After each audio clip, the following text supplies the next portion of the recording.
경상남도 깊은 산골 마을, 매년 음력 7월이면 한 집에서 제사가 열립니다. 하지만 제사상에 오른 이름들, 그들은 모두 살아있는 사람들이었습니다. 폭력을 휘두르던 남편, 재산을 빼앗은 자식, 사람을 속인 이웃들의 이름이 지방에 적혀 있었고 마을 사람들은 그 집 앞을 지날 때마다 고개를 숙였습니다. 이 기묘한 의식의 정체는 무엇일까요? 이 콘텐츠는 실제 사건에서 모티브를 얻어 제작자가 직접 기획하고 서사로 재구성한 오리지널 창작 오디오북입니다. 오늘 이야기 시작 전 구독과 좋아요 부탁드립니다. 경상남도 합천군 깊은 산골에 위치한 용담 마을은 인구 40여 명이 사는 작은 공동체였습니다. 이곳은 외부인들이 거의 찾지 않는 곳이었고 마을 사람들도 굳이 밖으로 나가려 하지 않았습니다.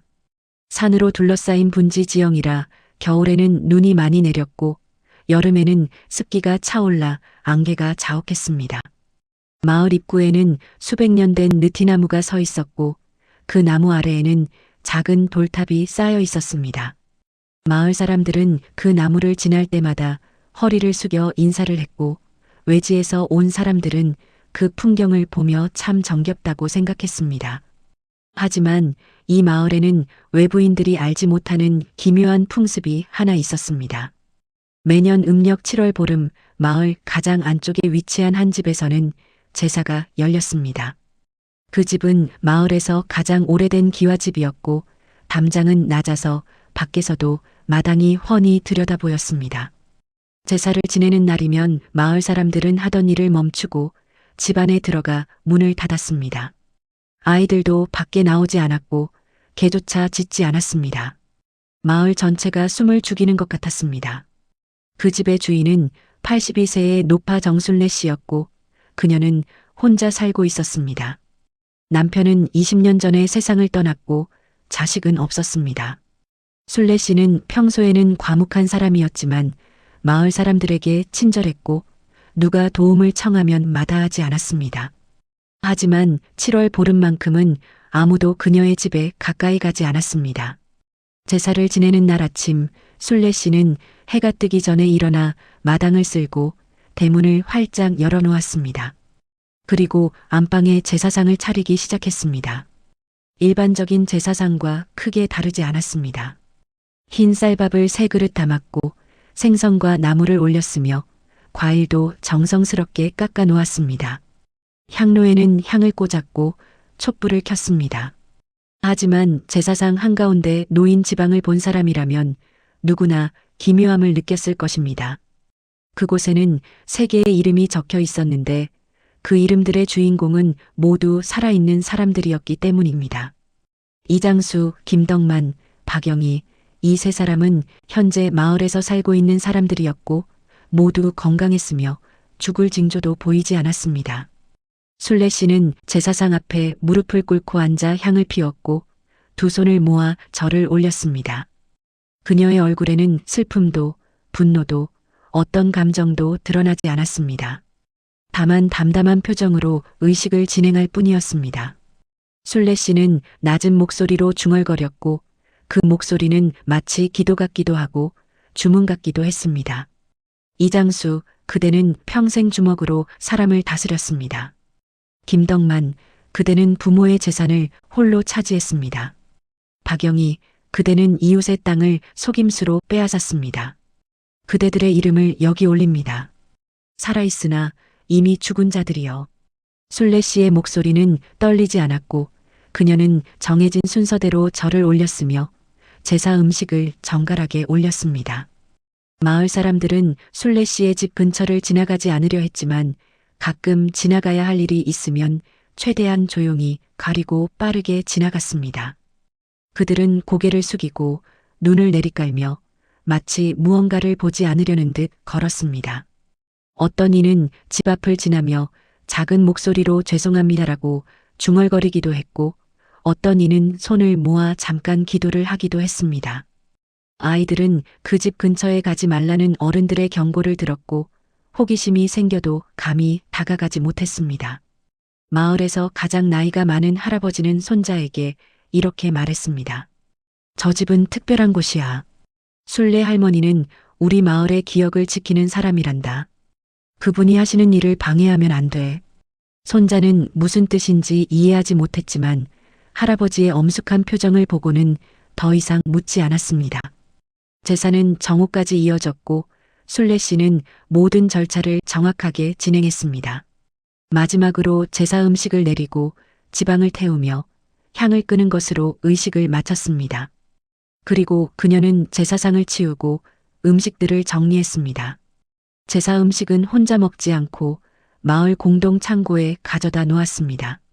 누가 가져가든 상관없다는 듯이 말이죠. 하지만 아무도 그 음식에 손대지 않았습니다. 마을 사람들은 그 음식이 저주받았다고 생각하지는 않았지만 왠지 먹기가 꺼려졌습니다. 결국 그 음식들은 며칠 후 상하게 되고 순례 씨가 다시 가져가 버렸습니다. 이런 일이 매년 반복되었고 마을 사람들은 이를 당연하게 받아들였습니다. 제사가 끝난 후 마을은 다시 평온을 되찾았습니다. 사람들은 밖으로 나와 농사일을 하고 아이들은 다시 뛰어놀았으며 개들도 짖어댔습니다. 하지만 제사상에 이름이 오른 세 사람만큼은 달랐습니다. 이장수 씨는 그날 오후 내내 집안에 틀어박혀 있었고 김덕만 씨는 논에 나갔다가 일찍 돌아왔으며 박영애 씨는 이웃과 마주치는 것을 피했습니다. 그들은 자신들의 이름이 제사상에 올랐다는 것을 알고 있었고 그것이 무엇을 의미하는지도 알고 있었습니다. 하지만 아무도 항의하지 않았고 아무도 순례 씨를 찾아가지 않았습니다. 왜냐하면 그들은 자신들이 무엇을 저질렀는지 알고 있었고 순례 씨가 왜 그런 제사를 지내는지도 알고 있었기 때문입니다. 해가 지고 저녁이 되자 마을에는 다시 고요함이 찾아왔습니다. 순례 씨는 마당에 나와 하늘을 바라봤고 달이 밝게 떠 있는 것을 확인했습니다. 7월 보름달은 유난히 컸고 밝았으며 마을 전체를 비추고 있었습니다. 순례 씨는 작은 한숨을 쉬었고 집 안으로 들어가 불을 껐습니다. 그녀의 하루는 그렇게 끝났지만 제사상에 이름이 오른 세 사람의 하루는 아직 끝나지 않았습니다. 그들은 잠을 이루지 못했고 천장을 바라보며 자신들의 과거를 떠올렸습니다. 그리고 내년 7월 보름에도 자신들의 이름이 다시 그 제사상에 오를 것이라는 사실을 알고 있었습니다.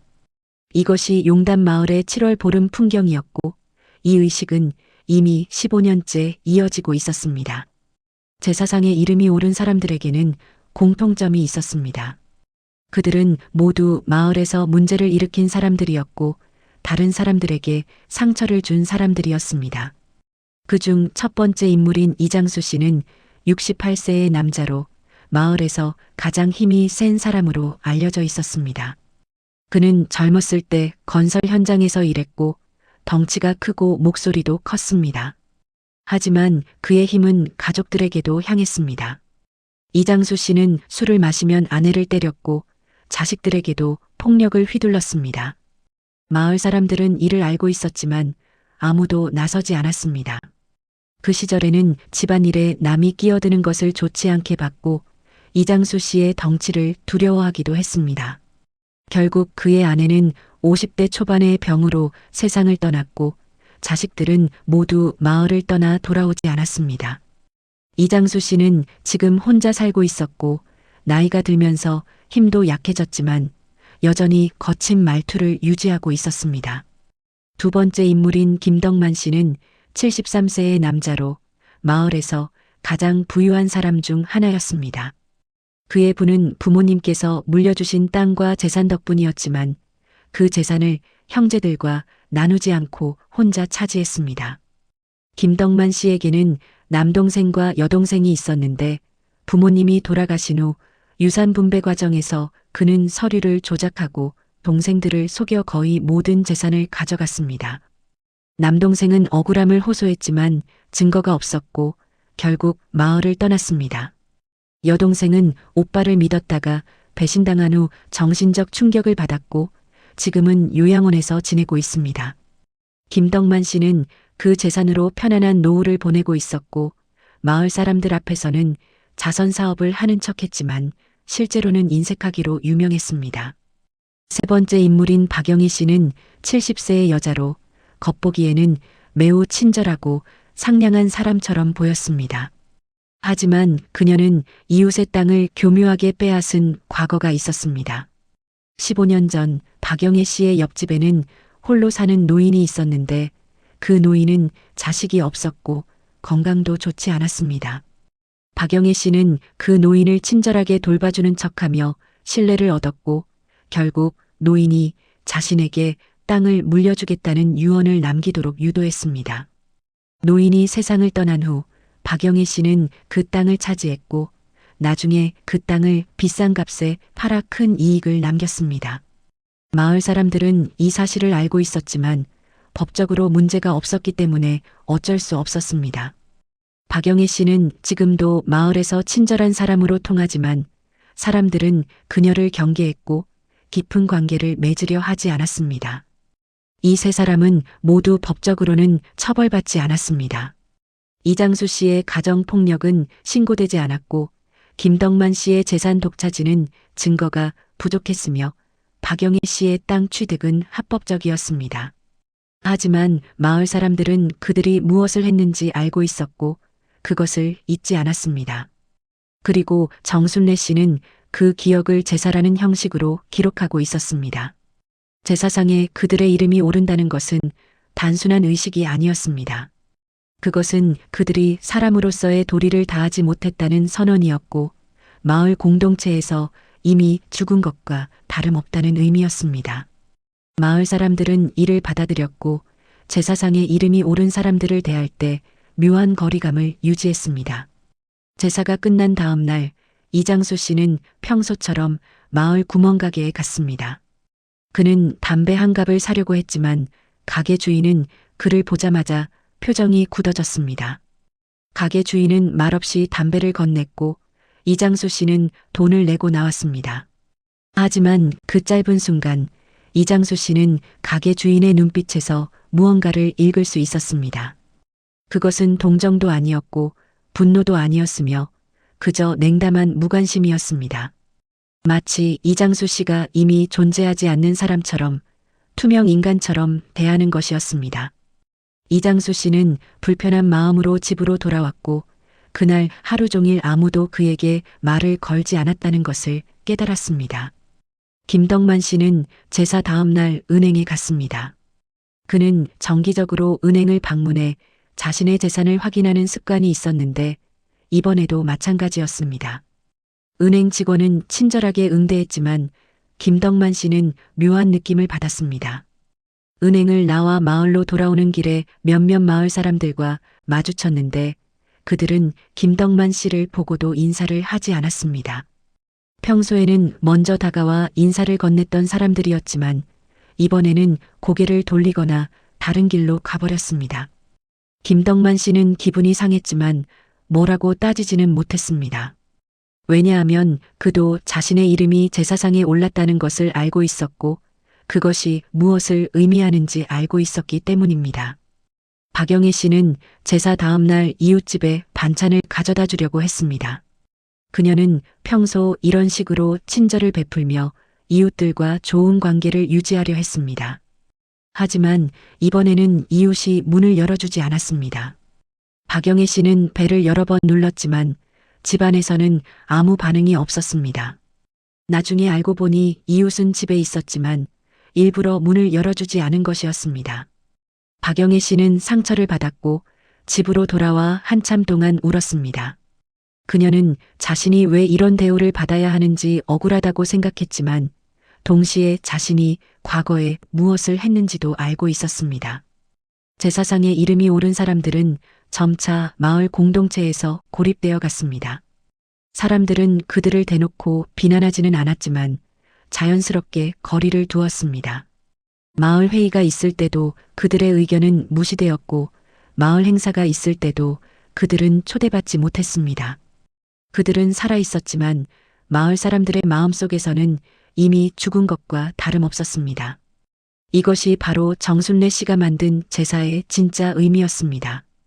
법이 처벌하지 못하는 죄를 공동체가 기억하고 그 기억을 통해 심판하는 것이었습니다. 그리고 그 심판은 육체적 고통이 아니라 관계의 단절이라는 형태로 나타났습니다. 사람은 혼자서는 살 수 없고 공동체 속에서만 의미를 갖는다는 진리를 제사상에 이름이 오른 사람들은 뼈저리게 느끼고 있었습니다.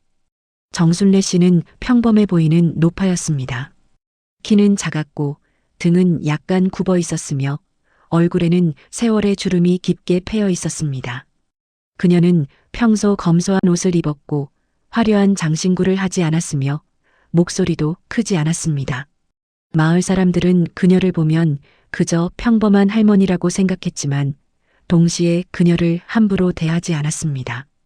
왜냐하면 순례 씨에게는 남다른 무게감이 있었고 그녀의 눈빛에는 깊은 슬픔과 단단한 의지가 동시에 담겨 있었기 때문입니다.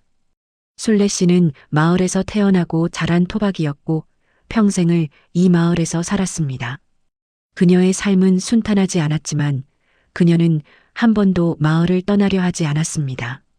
순례 씨가 제사를 지내기 시작한 것은 15년 전부터였습니다.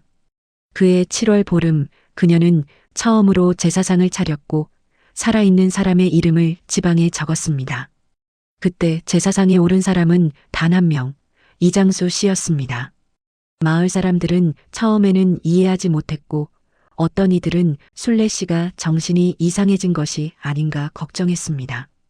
하지만 순례 씨는 침착하게 제사를 마쳤고 그 후 마을 사람들에게 조용히 말했습니다. 이장수 씨는 살아있지만 사람 노릇을 못했습니다. 평생 가족을 때렸고 아내를 병들게 했으며 자식들을 쫓아냈습니다. 그런 사람은 이미 사람이 아닙니다. 그래서 제사를 지냅니다. 산자의 제사를요. 마을 사람들은 순례 씨의 말을 듣고 침묵했습니다. 아무도 반박하지 않았고 아무도 이의를 제기하지 않았습니다. 왜냐하면 모두가 이장수 씨가 무엇을 했는지 알고 있었기 때문입니다. 이듬 해에는 김떡만 씨의 이름이 추가되었고 그 다음 해에는 박영애 씨의 이름이 추가되었습니다. 순례 씨는 매년 7월 보름마다 제사를 지냈고 그 의식은 점차 마을의 전통처럼 자리 잡았습니다. 마을 사람들은 처음에는 이상하게 여겼지만 시간이 지나면서 이를 받아들였고 심지어 필요한 일이라고 생각하게 되었습니다. 왜냐하면 제사상에 이름이 오른 사람들은 모두 마을에서 문제를 일으킨 사람들이었고 그들의 잘못이 명확했기 때문입니다. 순례 씨는 제사를 통해 그들의 죄를 기록했고 마을 공동체는 그 기록을 인정했습니다. 이것은 일종의 사회적 합의였고 법이 닿지 않는 곳에서 공동체가 만든 정의였습니다. 순례 씨는 제사를 지낼 때마다 똑같은 말을 반복했습니다. 살아도 사람 노릇 못하면 죽은 겁니다. 이 말은 단순해 보였지만 깊은 의미를 담고 있었습니다. 사람은 단지 숨을 쉬고 밥을 먹고 움직인다고 해서 살아있는 것이 아니라는 뜻이었습니다. 진정한 삶은 다른 사람들과 관계를 맺고 서로를 존중하며 공동체의 일원으로서 역할을 다할 때 비로소 의미를 갖는다는 것이었습니다. 제사상에 이름이 오른 사람들은 그런 의미에서 이미 죽은 사람들이었습니다. 그들은 다른 사람들에게 상처를 주었고 공동체를 파괴했으며 사람으로서의 도리를 저버렸습니다. 그래서 순례 씨는 그들을 위해 제사를 지냈고 마을 사람들은 그 제사를 통해 그들이 이미 공동체의 일원이 아니라는 것을 확인했습니다. 어느 날 오후 젊은 기자 한 명이 마을을 방문했습니다. 그는 인터넷에서 용담 마을의 기묘한 제사에 대한 소문을 듣고 취재를 하러 온 것이었습니다. 기자는 순례 씨를 찾아가 인터뷰를 요청했고 순례 씨는 조용히 받아들였습니다. 기자는 질문을 시작했습니다. 할머니, 왜 살아있는 사람들을 위해 제사를 지내시는 건가요? 이게 법적으로 문제가 되지는 않나요? 순례 씨는 잠시 침묵하다가 천천히 대답했습니다. 법은 모든 것을 다루지 못합니다. 특히 사람의 마음을 다치게 하는 일은 법으로 처벌할 수 없죠. 하지만 그렇다고 해서 그 일이 없었던 것이 되는 건 아닙니다. 누군가는 기억해야 하고 누군가는 말해야 합니다. 제가 하는 제사는 그런 역할입니다. 잊혀지지 않도록, 용서받지 못한 죄가 사라지지 않도록요. 기자는 다시 물었습니다. 하지만 그 사람들도 사람인데 이렇게 공개적으로 심판하는 것이 옳은 건가요? 순례 씨는 조용히 웃으며 대답했습니다. 저는 심판하지 않습니다. 그저 기억할 뿐입니다. 제사는 망자를 기억하는 의식이잖아요. 저는 그들이 사람으로서는 이미 죽었다고 생각해서 제사를 지낼 뿐입니다. 그들이 다시 사람답게 살기를 바라는 마음도 있고요. 이건 저주가 아니라 기회입니다. 자신의 잘못을 인정하고 사과하고 변화할 기회를요. 기자는 순례 씨의 말을 듣고 더 이상 질문하지 못했습니다. 그녀의 눈빛에는 어떤 흔들림도 없었고 그녀의 목소리에는 확신이 가득했습니다. 기자는 그날 인터뷰를 마치고 마을을 떠났지만 순례 씨의 말은 오랫동안 그의 머릿속에 남았습니다. 순례 씨는 평소에도 제사에 대해 이야기하지 않았습니다. 그녀는 7월 보름에만 제사를 지냈고 그 외의 날들에는 평범한 할머니로 살았습니다. 텃밭에서 채소를 키웠고 마을 사람들과 인사를 나눴으며 가끔 손주처럼 여기는 동네 아이들에게 과자를 주기도 했습니다. 하지만 마을 사람들은 순례 씨를 대할 때 묘한 존경심을 갖고 있었습니다. 그녀는 마을의 양심 같은 존재였고 옳고 그름을 가리는 기준 같은 사람이었습니다. 순례 씨가 제사를 지낸다는 것은 그 사람이 정말로 잘못을 저질렀다는 의미였고 마을 사람들은 그 판단을 신뢰했습니다. 순례 씨는 함부로 사람을 판단하지 않았고 제사상에 이름을 올리기 전에 오랜 시간 고민했으며 확실한 증거와 증언이 있을 때만 결정을 내렸습니다. 그래서 마을 사람들은 그녀의 제사를 인정했고 그 의식을 존중했습니다. 제사가 끝난 후 며칠 동안 제사상에 이름이 오른 사람들은 눈에 띄는 변화를 보였습니다. 이장수 씨는 평소보다 말수가 줄었고 집 밖으로 나오는 횟수도 줄어들었습니다. 예전에는 마을 어귀에 나가 다른 남자들과 어울려 소주를 마시곤 했지만 이제는 그마저도 하지 않았습니다. 그가 밖에 나오면 사람들은 자연스럽게 자리를 피했고 대화도 금방 끝났습니다. 이장수 씨는 그런 분위기를 감지했고 점차 사람들을 피하기 시작했습니다. 그는 새벽 일찍 산에 올라가 혼자 시간을 보냈고 저녁 늦게 집으로 돌아왔습니다. 그의 얼굴에는 피곤함이 가득했고 눈빛은 흐려져 있었습니다. 김덕만 씨는 다른 방식으로 반응했습니다. 그는 더욱 방어적이 되었고 자신이 잘못한 것이 없다고 주장했습니다. 그는 마을 사람들에게 내가 뭘 잘못했느냐, 부모님이 물려주신 재산을 내가 관리하는 게 뭐가 문제냐고 따졌습니다. 하지만 아무도 그의 말에 동조하지 않았고 오히려 더욱 그를 멀리했습니다. 김덕만 씨는 점차 고립되어 갔고 그의 집은 마을에서 가장 큰 집이었지만 가장 외로운 집이 되었습니다. 그는 밤마다 혼자 술을 마셨고 거울을 보며 자신에게 잘못이 없다고 되뇌었지만 그의 목소리에는 확신이 없었습니다. 박영애 씨는 가장 극적인 변화를 보였습니다. 그녀는 처음에는 억울해했지만 시간이 지나면서 점차 자신의 잘못을 인정하기 시작했습니다. 그녀는 순례 씨를 찾아가 용서를 구하고 싶었지만 용기가 나지 않았습니다. 대신 그녀는 혼자 울었고 밤마다 악몽에 시달렸습니다. 꿈속에서 그녀는 자신이 속였던 노인을 만났고 노인은 그녀를 원망하는 눈빛으로 바라봤습니다. 박영희 씨는 잠에서 깨어나 식은땀을 흘렸고 다시는 잠들 수 없었습니다. 그녀는 점차 수척해졌고 얼굴에는 생기가 사라졌습니다. 마을 사람들은 이들의 변화를 지켜봤지만 아무도 동정하지 않았습니다. 오히려 이것이 당연한 결과라고 생각했습니다. 제사상에 이름이 오른다는 것은 단순한 상징이 아니었습니다. 그것은 마을 공동체에서 추방당한다는 의미였고 더 이상 마을 사람으로 인정받지 못한다는 뜻이었습니다. 이들은 여전히 마을에 살고 있었지만 마을의 일원은 아니었습니다. 그들은 투명 인간처럼 취급되었고 그들의 의견은 무시되었으며 그들의 존재는 점차 희미해져 갔습니다. 제사 후 한 달쯤 지났을 때 이장수 씨는 마을 회관에서 열린 회의에 참석했습니다. 마을에서는 매달 회의를 열어 마을의 중요한 일들을 논의했는데 이장수 씨는 오랜만에 참석한 것이었습니다. 그는 자리에 앉았지만 아무도 그에게 말을 걸지 않았습니다. 회의가 시작되고 마을 이장이 안건을 설명했습니다. 마을 도로를 보수해야 한다는 내용이었고 비용 분담에 대한 논의가 필요했습니다. 이장수 씨는 손을 들고 자신의 의견을 말하려 했지만 이장은 그를 보지 않았습니다. 다른 사람들도 이장수 씨를 무시했고 그는 결국 손을 내렸습니다. 회의는 이장수 씨 없이 진행되었고 그는 투명 인간처럼 그 자리에 앉아 있을 뿐이었습니다.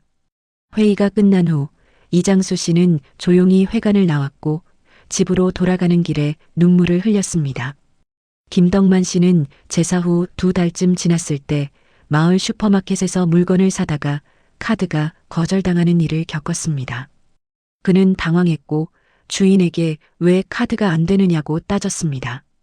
주인은 무표정하게 기계 문제 같은데 현금으로 내시조라고 말했습니다. 김덕만 씨는 할 수 없이 현금을 냈지만 나중에 다른 가게에서는 카드가 정상적으로 작동했습니다. 그는 슈퍼 주인이 일부러 거절한 것임을 깨달았고 모욕감을 느꼈습니다. 하지만 그는 아무 말도 할 수 없었습니다. 왜냐하면 그도 자신이 왜 이런 대우를 받는지 알고 있었기 때문입니다. 박영애 씨는 제사 후 석 달쯤 지났을 때 교회에 나가기 시작했습니다. 그녀는 평생 종교를 믿지 않았지만 이제는 신에게 용서를 구하고 싶었습니다. 교회에 가서 목사님께 자신의 과거를 고백했고 어떻게 해야 용서받을 수 있는지 물었습니다. 목사님은 진심으로 회개하고 피해자에게 사과하며 가능하다면 보상을 하라고 조언했습니다. 박영애 씨는 고개를 끄덕였지만 실행에 옮기기는 어려웠습니다. 그녀가 속였던 노인은 이미 세상을 떠났고 그 노인의 먼 친척들은 연락이 닿지 않았습니다. 박영애 씨는 결국 자신이 얻은 돈을 기부하기로 결심했고 마을 복지회에 익명으로 큰 금액을 기부했습니다. 하지만 그 후에도 그녀의 마음은 편해지지 않았습니다.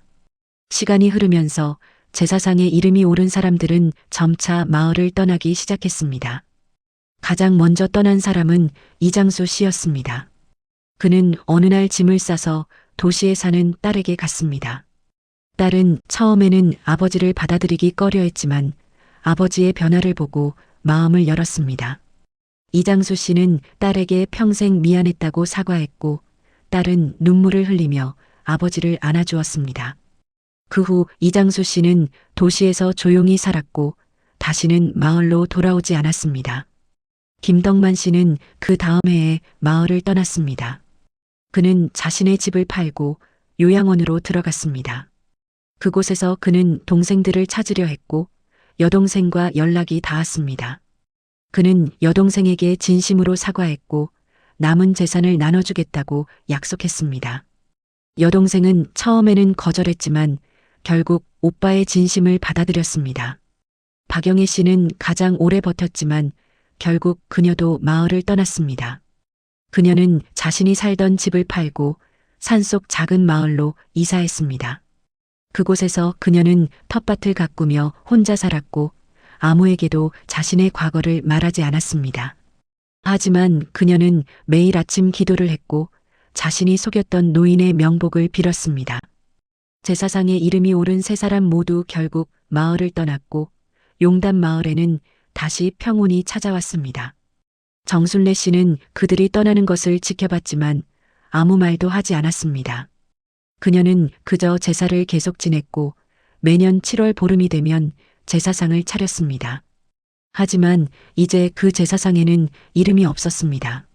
세 사람 모두 마을을 떠났으니 더 이상 제사를 지낼 필요가 없었기 때문입니다. 정순례 씨가 왜 이런 제사를 시작하게 되었는지 그 이유를 아는 사람은 마을에서 몇 명 되지 않았습니다. 순례 씨는 자신의 과거에 대해 많이 이야기하지 않았고 사람들도 굳이 묻지 않았습니다. 하지만 마을의 가장 나이 많은 어르신들은 알고 있었습니다. 순례 씨가 평생 얼마나 많은 상처를 받았는지 그리고 그 상처가 어디에서 왔는지를요. 순례 씨의 이야기는 40년 전으로 거슬러 올라갔습니다. 그때 순례 씨는 40대 초반의 젊은 여성이었고 남편과 함께 작은 가게를 운영하며 살고 있었습니다. 그들에게는 자식이 없었지만 부부 사이는 좋았고 생활도 안정적이었습니다. 하지만 어느 날 순례 씨의 인생은 송두리째 흔들렸습니다. 당시 마을에서 가장 힘이 센 남자가 있었는데 그는 술을 마시면 폭력을 휘둘렀고 여자들을 괴롭혔습니다. 어느 날 밤 그 남자는 순례 씨의 가게에 들어와 술을 달라고 요구했습니다. 순례 씨는 이미 가게 문을 닫은 후라 거절했지만 그 남자는 화를 내며 순례 씨를 위협했습니다. 순례 씨의 남편이 나서서 그 남자를 말렸지만 그 남자는 남편을 밀쳤고 남편은 넘어지면서 머리를 부딪혔습니다. 남편은 그 자리에서 의식을 잃었고 병원으로 옮겨졌지만 결국 깨어나지 못했습니다. 순례 씨는 하루아침에 남편을 잃었고 그녀의 삶은 완전히 무너졌습니다. 더 큰 문제는 그 후였습니다. 순례 씨는 그 남자를 고소했지만 마을 사람들은 증언을 꺼렸습니다. 그 남자를 두려워했기 때문이었습니다. 결국 증거 부족으로 그 남자는 가벼운 처벌만 받았고 곧 풀려났습니다. 그 남자는 마을로 돌아와 여전히 같은 방식으로 살았고 아무도 그를 막지 못했습니다. 순례 씨는 절망했지만 마을을 떠나지 않았습니다. 그녀는 남편의 무덤이 이곳에 있었고 이곳에서 남편과의 추억이 있었기 때문에 떠날 수 없었습니다. 순례 씨는 혼자서 가게를 운영하며 살아갔지만 마음속 깊은 곳에는 분노와 슬픔이 자리 잡고 있었습니다.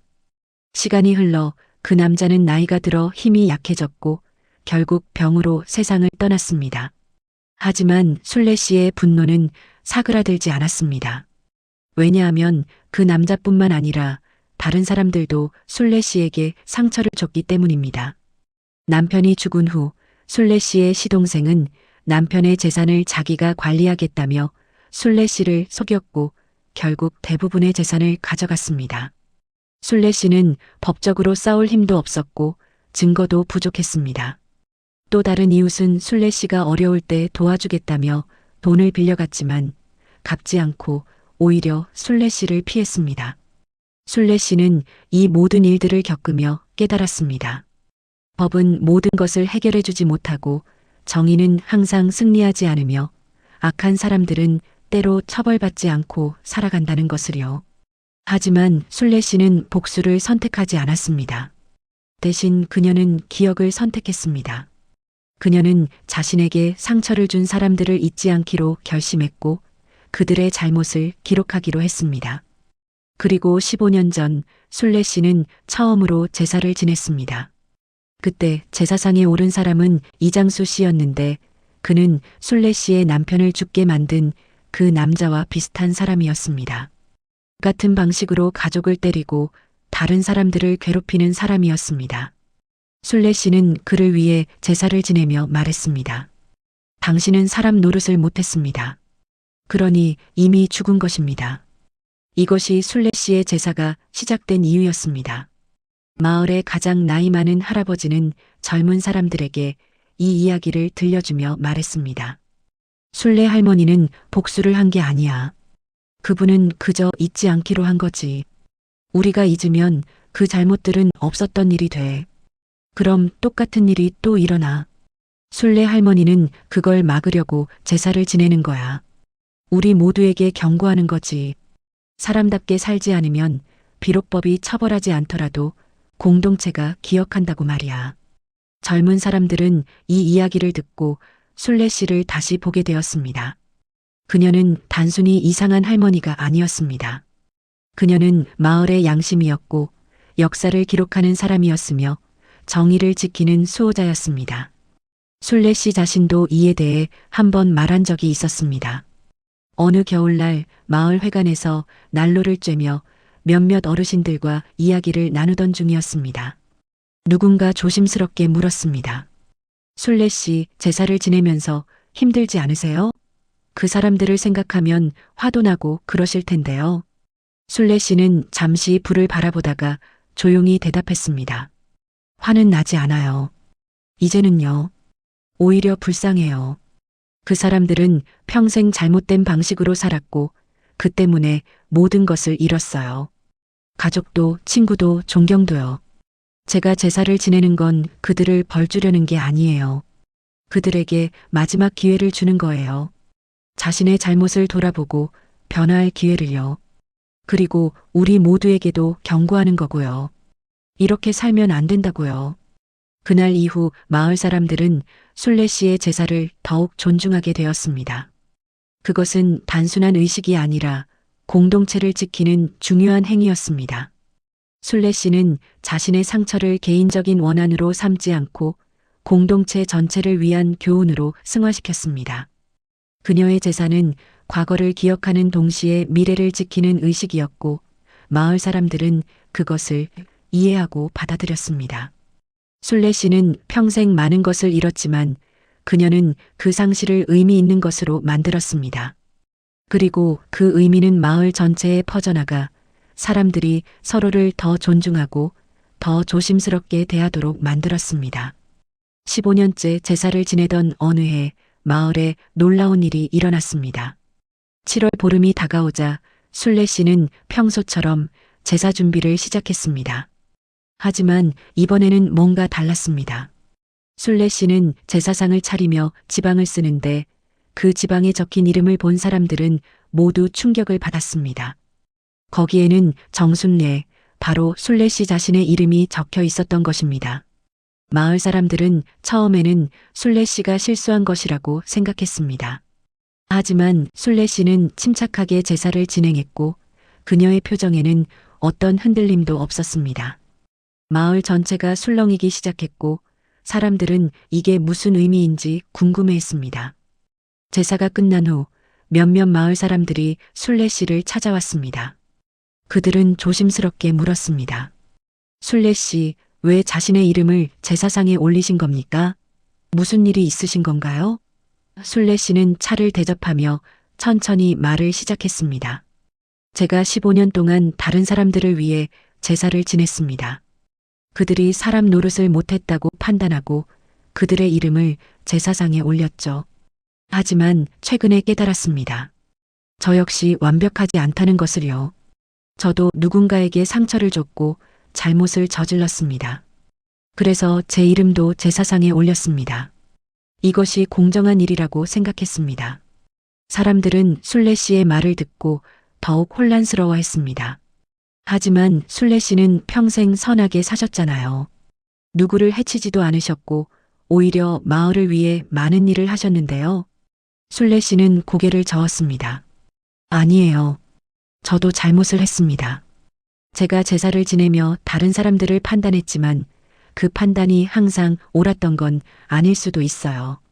혹시 제가 누군가를 잘못 판단해서 상처를 줬을 수도 있고요.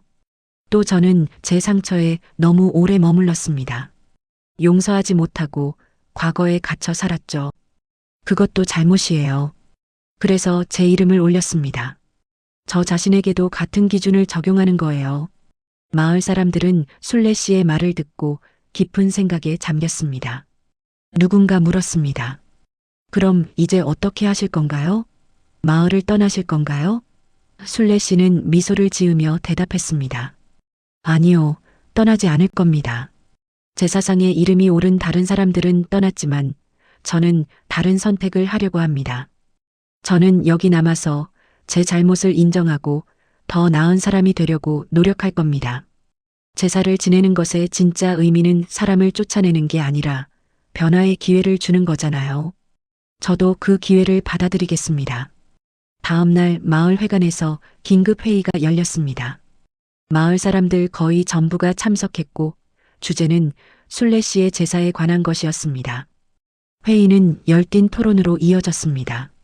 어떤 사람들은 순례 씨가 자신의 이름을 제사상에 올린 것이 너무 가혹하다고 생각했고 어떤 사람들은 순례 씨의 용기를 칭찬했습니다. 마을 이장이 나서서 말했습니다. 순례 씨는 15년 동안 우리 마을의 양심 역할을 해주셨습니다. 그분이 자신에게도 같은 기준을 적용한 것은 놀라운 일입니다. 우리는 순례 씨를 존중해야 하고 그분의 선택을 지지해야 합니다. 하지만 모든 사람이 동의한 것은 아니었습니다. 한 젊은 남자가 일어나 말했습니다. 하지만 순례 할머니는 누구에게도 해를 끼치지 않으셨어요. 왜 스스로를 벌하시는 겁니까? 이건 너무 가혹해요. 다른 할머니가 대답했습니다. 그게 바로 순례 씨가 위대한 이유야. 다른 사람은 판단하면서 자신은 예외로 두는 게 아니라 자신에게도 같은 잣대를 들이대는 거야. 이게 진짜 공정함이지. 회의는 몇 시간 동안 계속되었고 결국 마을 사람들은 합의에 도달했습니다. 순례 씨의 선택을 존중하되 그녀를 다른 사람들처럼 대하지는 않겠다는 것이었습니다. 왜냐하면 순례 씨는 스스로 잘못을 인정하고 변화하려는 의지를 보였기 때문이었습니다. 그날 저녁 순례 씨는 집에서 혼자 차를 마시고 있었습니다. 문을 두드리는 소리가 들렸고 문을 열자 마을 사람들 수십 명이 서 있었습니다. 그들은 손에 꽃과 음식을 들고 있었고 순례 씨를 보며 미소를 지었습니다. 마을 이장이 앞으로 나서며 말했습니다.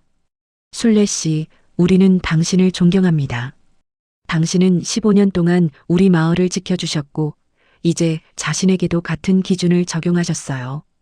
우리는 당신의 용기에 감사드립니다. 그리고 말씀드리고 싶습니다. 당신은 이미 충분히 좋은 사람이고 우리 모두는 당신을 사랑합니다. 순례 씨는 눈물을 흘렸고 마을 사람들도 함께 울었습니다. 그날 밤 마을 전체가 순례 씨의 집 마당에 모여 작은 잔치를 열었고 사람들은 서로를 껴안으며 웃고 울었습니다. 그 후로 순례 씨는 제사를 계속 지냈지만 더 이상 자신의 이름을 제사상에 올리지 않았습니다. 마을 사람들이 설득했고 순례 씨도 그들의 뜻을 받아들였습니다. 하지만 그 사건은 마을 전체에 큰 영향을 미쳤습니다. 사람들은 순례 씨를 통해 진정한 공정함이 무엇인지 배웠고 자신에게도 엄격해야 한다는 것을 깨달았습니다. 순례 씨의 제사는 이제 단순히 잘못한 사람을 기억하는 의식이 아니라 모두가 더 나은 사람이 되도록 격려하는 의식이 되었습니다. 순례 씨가 자신의 이름을 제사상에 올린 사건 이후 마을 분위기는 서서히 변하기 시작했습니다. 사람들은 제사에 대해 다시 생각하게 되었고 그것이 단순한 처벌이 아니라 변화의 기회라는 것을 이해하게 되었습니다. 다음 해 7월 보름이 다가왔을 때 순례 씨는 평소처럼 제사를 준비했습니다. 하지만 이번에는 제사상에 올릴 이름이 없었습니다. 이장수 씨, 김덕만 씨, 박영희 씨는 모두 마을을 떠났고 그들이 떠난 자리에는 평화가 찾아왔습니다. 순례 씨는 빈 제사상 앞에 앉아 향을 피웠고 조용히 기도했습니다. 이 마을에 평화가 깃들기를, 모두가 사람답게 살기를, 그리고 서로를 존중하기를 바랍니다. 제사가 끝난 후 순례 씨는 마을 사람들을 자신의 집으로 초대했습니다. 많은 사람들이 모였고 순례 씨는 그들 앞에서 말했습니다. 15년 동안 저는 제사를 지냈습니다. 처음에는 분노에서 시작했지만 시간이 지나면서 그 의미가 변했습니다. 이제 저는 알았습니다. 제사는 저주가 아니라 사랑입니다. 사람을 포기하지 않고 마지막까지 변화할 기회를 주는 것이 바로 사랑이죠. 제가 제사를 지낸 사람들, 그들은 결국 변했습니다. 마을을 떠나야 했지만 그들은 자신의 잘못을 인정했고 새로운 삶을 시작했습니다. 그것이 제사의 진짜 의미입니다. 마을 사람들은 순례 씨의 말을 경청했고 누군가 물었습니다. 그럼 이제 제사는 끝난 건가요? 더 이상 제사상에 이름을 올릴 사람이 없으니까요. 순례 씨는 미소를 지으며 대답했습니다. 제사는 계속될 겁니다. 하지만 형태가 달라질 거예요. 이제는 산 사람의 제사가 아니라 우리 모두를 위한 제사가 될 겁니다. 우리가 잘못을 저지르지 않도록, 서로를 존중하도록, 그리고 사람답게 살도록 기억하는 제사가 될 거예요. 사람들은 고개를 끄덕였고 그날 이후 7월 보름 제사는 마을 전체의 행사가 되었습니다. 다음해 7월 보름 순례 씨는 제사를 지냈지만 이번에는 혼자가 아니었습니다. 마을 사람들이 함께 모여 제사를 도왔고 제사상에는 구체적인 이름 대신 우리 모두라는 글이 적혔습니다. 순례 씨는 향을 피우며 말했습니다. 오늘 우리는 우리 자신을 위해 제사를 지냅니다. 우리가 저지를 수 있는 잘못을 기억하고 우리가 지켜야 할 도리를 되새기기 위해서입니다. 이 제사를 통해 우리는 더 나은 사람이 되기를 다짐합니다. 마을 사람들은 함께 절을 올렸고 그 순간 모두가 같은 마음이었습니다. 제사 후 마을 회관에서 간단한 모임이 열렸고 사람들은 서로의 이야기를 나눴습니다. 한 중년 남자가 일어나 말했습니다. 저는 젊었을 때 이웃과 다툰 적이 있습니다. 작은 일이었지만 저는 사과하지 않았고 그 이웃과는 10년 넘게 말을 섞지 않았습니다. 오늘 제사를 지내며 생각했습니다. 제가 잘못했다는 것을요. 이제라도 사과하려고 합니다. 사람들은 박수를 쳤고 그 이웃도 자리에서 일어나 그와 악수를 나눴습니다. 또 다른 여성이 일어나 말했습니다. 저는 시어머니와 관계가 좋지 않았습니다.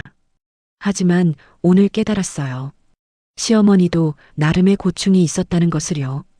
집에 가서 전화드리려고 합니다. 이런 식으로 많은 사람들이 자신의 잘못을 인정하고 관계를 회복하기로 다짐했습니다. 마을은 점차 변화했습니다.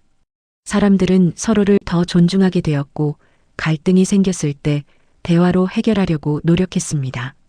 누군가 잘못을 저지르면 마을 사람들은 그를 비난하기보다 대화를 시도했고 변화할 기회를 주었습니다.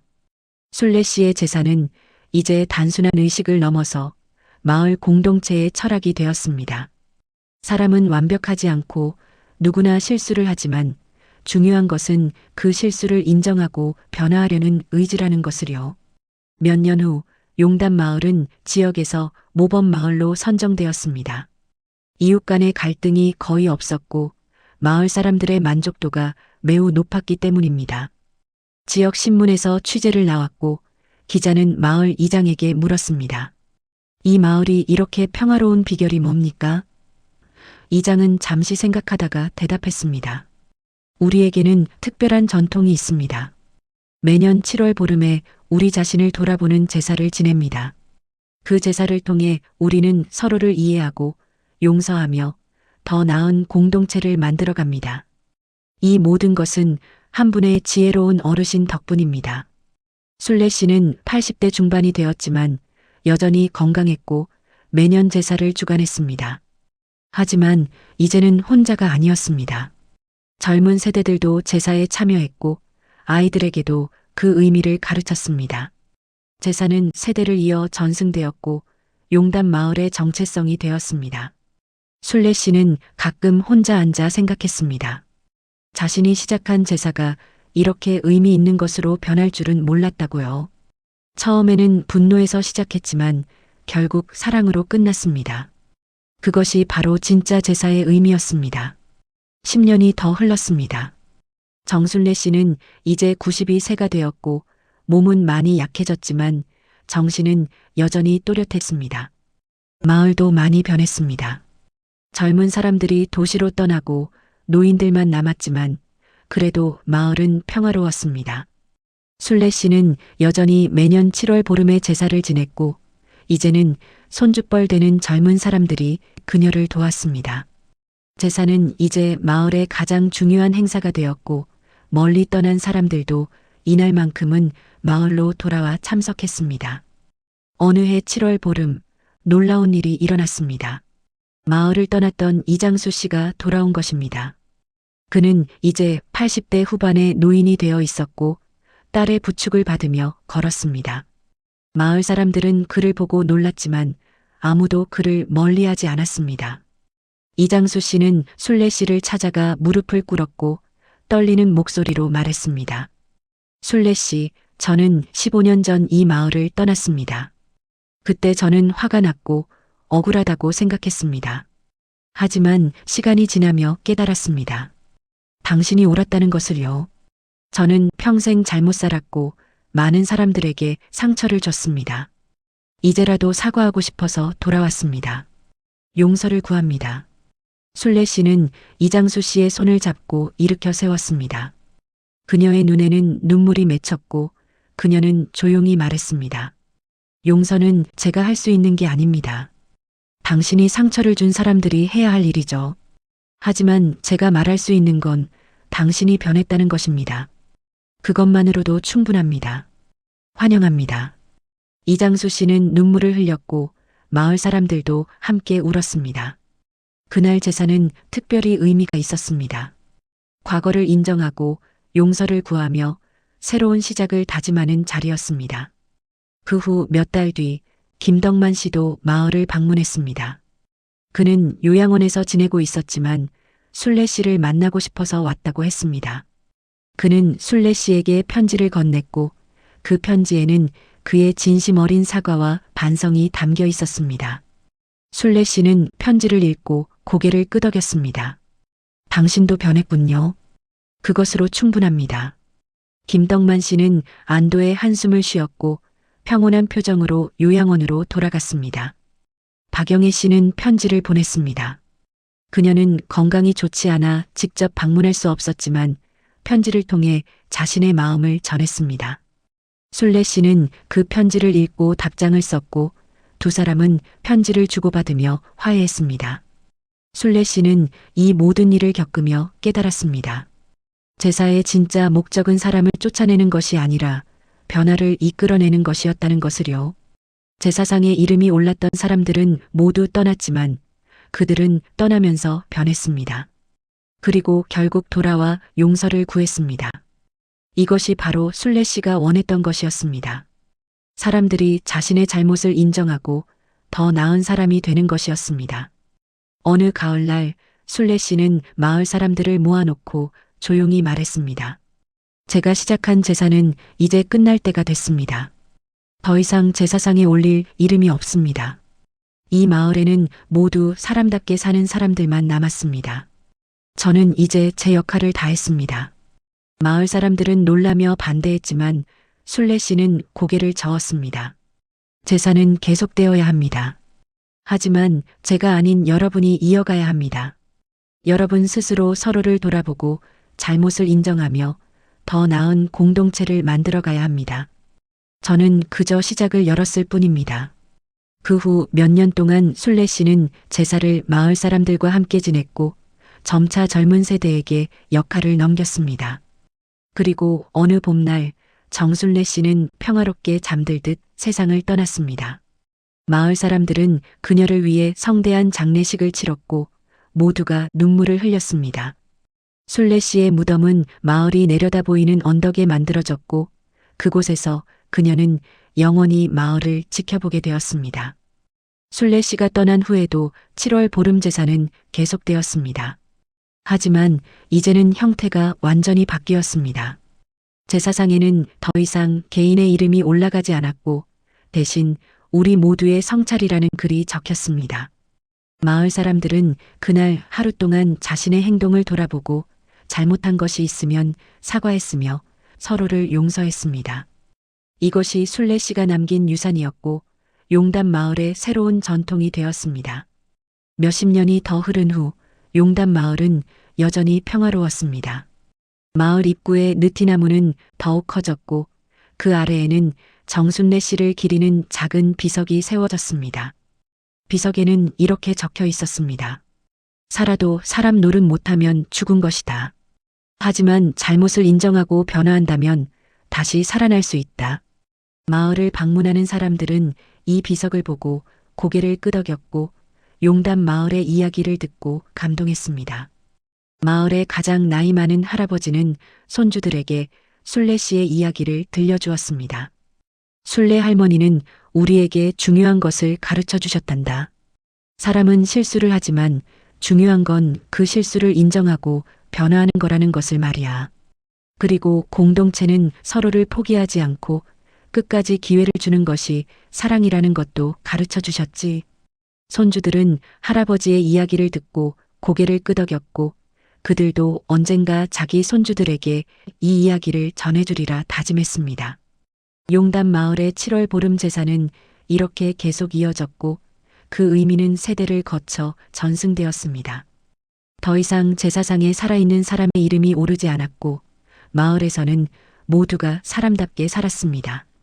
잘못을 저지른 사람은 스스로 인정하고 사과했으며 공동체는 그를 용서하고 받아들였습니다. 이것이 정순례 씨가 꿈꿨던 마을이었고 그녀의 제사가 이룬 기적이었습니다. 죄를 외면한 사람은 떠났지만 변화했고 사람답게 산 이들은 남아 아름다운 공동체를 만들었습니다. 그리고 그 공동체는 영원히 계속될 것입니다.